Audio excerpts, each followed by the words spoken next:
Es bastante complejo porque en realidad están generando, creo, algunos sin darse cuenta y otros intencionalmente, una confusión muy grande en la población, Sí. que es que la salud mental no es un tema para tratar con seriedad, que es lo más complejo, deberían tratarlo con mayor seriedad, y que la ley de salud mental no protege, cosa que no es así.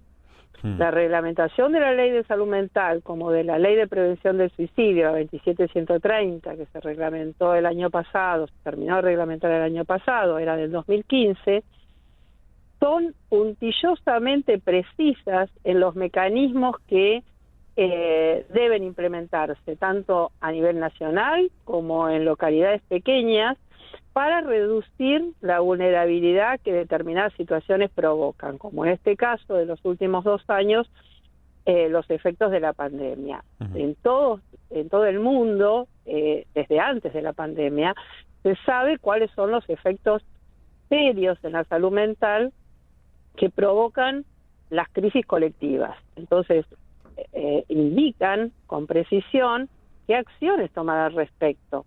Ahora, que nos llama poderosamente la atención que se ponga en discusión, por ejemplo, de la ley de salud mental, que no se puede internar a alguien sin su consentimiento, o sea, que estaría prohibido, cosa que no es así, prohibida la internación involuntaria, cuando en algunos reportajes, ustedes lo deben haber escuchado, está claramente que la persona, si representa sus acciones, un peligro para sí mismo o para terceros, está indicada por cualquier médico, no necesita ni siquiera psiquiatría, por cualquier médico una internación involuntaria. Quiere decir que el paciente no necesita estar de acuerdo para internarse. Y en muchos casos, ni siquiera la familia debería estar en total acuerdo con la internación, sobre todo cuando es muy difícil y muy duro internar a una persona querida. Pero los médicos son los que se hacen responsables de que la evaluación indica que esa persona está en riesgo alto. Sí, y esto creo que es importante, doctora, desmitificarlo y recordarlo, porque bueno, uno de los principales puntos en los que se discute hoy, que incluso el otro día sucedió en el Senado, pasó justamente por ahí, ¿no? El tema es que nosotros además, si uno revisa un poco la historia de la salud mental en nuestro país y en el mundo, las internaciones siempre han sido una herramienta para criticar muchísimo, ¿no? Sobre todo por la forma en la que se implementó, con los fines con los que se utilizaron además, y en la situación en la que muchas veces terminaron y concluyó la vida de millones de personas a lo largo de la historia, recluidas en un manicomio, como se lo llamaba habitualmente, despojada hasta de sus derechos más necesarios, como son, no sé, el derecho al acceso a la alimentación, a su identidad misma inclusive. Sí, yo lo voy a comparar con otras leyes o con otras indicaciones que lo jurídico presenta. Alguien puede determinar por ley que los ciudadanos deben tener servicios básicos, agua, cloacas y demás. Sí. Que no se implementen, que haya dificultades, que haya malas maniobras en la implementación de esos servicios, no significa que la ley que indica eso como mínimas situaciones requeridas para una vida digna esté mal la ley.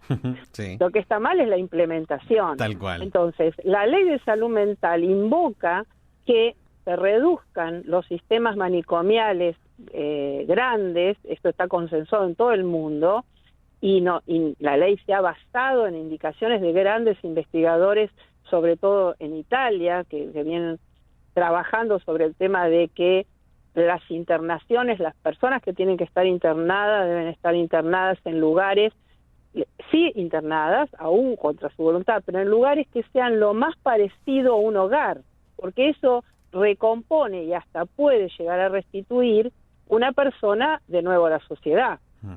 Y esos son lugares de casas de medio camino, lugares de internación chicos, donde el manejo cotidiano de la internación es lo más parecido a un hogar, con el agregado de cuidados para que nadie se pueda lastimar ni a sí mismo ni a otros. Uh-huh. La verdad que sí. Eso es lo que hay que implementar, pero para eso hay que arremangarse.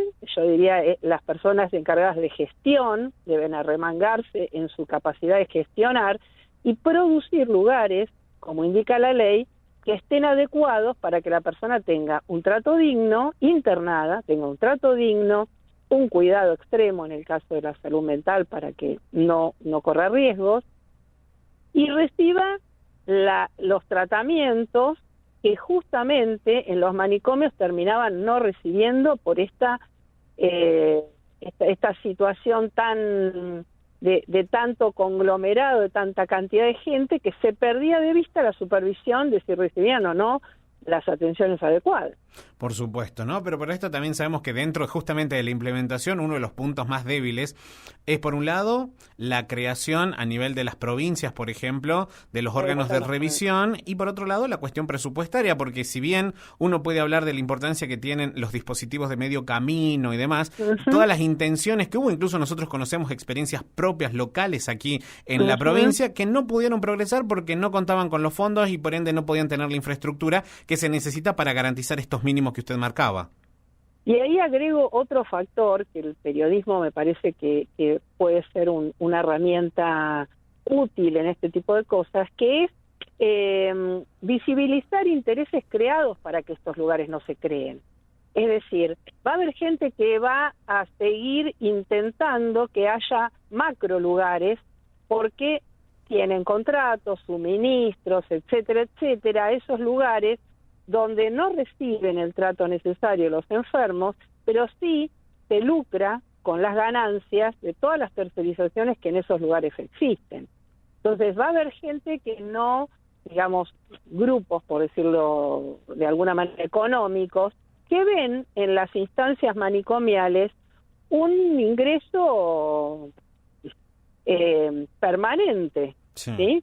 Porque es mucho lo que se factura, tanto al Estado como a las obras sociales.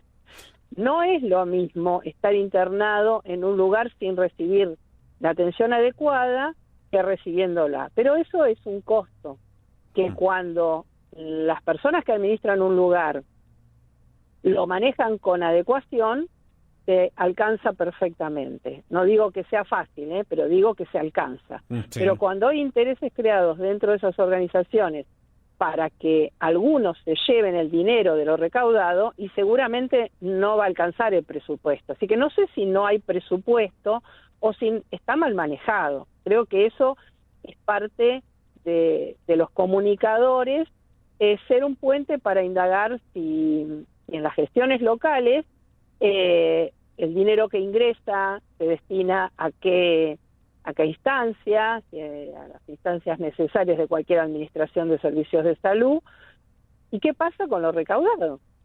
Sí, de ahí, supuesto, en todo caso, de faltar dinero, como se dice bien, bueno, se aumentará el presupuesto y demás, pero la gestión, a mi gusto, empieza por gestionar bien los mismos y supervisar y evaluar a los lugares de internación, sí, a los prestadores de salud, exactamente. Cuando hay cuando el Estado cumple su función de supervisar a los prestadores de salud, la cosa funciona. Pero sabemos que en el medio no todo el mundo trabaja con ganas de trabajar. Sí, y los intereses económicos, por supuesto, uno nunca los puede dejar de lado, ¿no? Si bien a veces tratamos de hacer discusiones a nivel de tipo políticas sanitarias y demás, bueno, ese es un factor que también forma parte de todos los intereses que atraviesan la salud. No solamente, no quedemos solamente con la idea romántica de lo que es hacer salud, sino bueno, esto también forma parte de... No, además, yo estoy convencida de que las instancias de salud representan un ingreso para aquellos que las han creado, me refiero a lugares privados, ¿no? Representan ingresos, aun cuando gestionen bien. Me parece que hay algunas cuestiones donde la voracidad de aquellos que dirigen instituciones de salud hacen que no puedan parar, y al no tener supervisión, eso se descontrola. Y insisto, creo que el Estado debe impulsar a prestadores de salud que hagan las cosas bien y que ganen su dinero honestamente, como debe ser. Sí, por supuesto. Pero bueno, uno cuando lleva al diálogo el día de hoy el tema de salud mental, hablan principalmente del consumo problemático, pero no nos tenemos que olvidar que no es el único aspecto que se trabaja en el ámbito de la salud y la salud mental, sino como por ejemplo el capítulo que usted lleva adelante habla sobre suicidios y autolesiones, que además en nuestro país tiene una ley propia que es la Ley Nacional de Prevención del Suicidio. Las provincias han tenido también leyes provinciales y en ese sentido, ¿cómo se complementa la Ley Nacional de Salud Mental con la Nacional de Prevención del Suicidio? En realidad, ambas abordan los temas en forma complementaria, considerando que el deterioro de una persona lleva a distintas problemáticas, entre ellas, por ejemplo, el consumo problemático. ¿Por qué? Porque cuando la persona ve coaptado, cercenado sus posibilidades de reconocer un proyecto de vida, de establecer una forma de trabajo, de cuidar de una familia o de ser cuidado por una familia, como pasa con los chicos y adolescentes, tristemente, que no registran una forma en familias disfuncionales de mejorar su situación. Y cuando no hay un colegio que ampara en forma complementaria lo que la familia no puede dar, estamos con una combinación complicada para que ese chico no llegue al consumo, y luego no es de extrañar, porque el consumo es nada más que un anestésico a un problema, no lo resuelve. Cualquier consumo, aún desde las adicciones más severas, que ahí se agrega lo químico, hasta las más sutiles, es una forma de borrar debajo de la alfombra los problemas que uno tiene. Ahí es donde digo que la ley se muestra más benévola, como la de 27.130, en el sentido de que no hay que criminalizar ni penalizar al que está consumiendo, o al que está deprimido, o al que está con un intento de suicidio o una autolesión, como muchas veces pasa. No es una condena, es saber que esa persona no ha tenido o no tiene actualmente recursos para salirse de una situación problemática por su cuenta, por su propia cuenta. En todo caso, lo que hay que rescatar es, que ambas leyes lo rescatan, es que cuando la persona tiene dispositivos de salud mental para atenderse, a recurrir a profesionales para encontrar una salida más válida al proyecto fracasado que ha tenido hasta ese momento, muchos se recuperan. De hecho, en lo que llamamos posvención, que es el trabajo que se hace luego de suicidios consumados, hay una estadística mundial que dice, y no bien aclarado muchas veces, que después de un intento de suicidio, las personas con un intento de suicidio y una internación tienen un porcentaje del 30% de repetir el intento de suicidio. Sí. Y si realizaron un segundo intento, un 60%. Pero es pocas veces lo que se aclara que eso es en el caso no recibir tratamiento. Cuando reciben tratamiento, esa proporción se invierte. Entonces, ahí es donde vemos que el efector público o el efector privado de salud, bien formado, capacitado, con las herramientas de trabajo en red, porque no se trabaja una sola persona, se trabajan situaciones de emergencia, se trabaja interrelacionadamente psiquiatría y psicología, se trabaja en trabajo social y en talleres, se trabaja con la escuela. Esa red es la que después saca a una persona que ha llegado a un intento de suicidio del pozo donde cayó.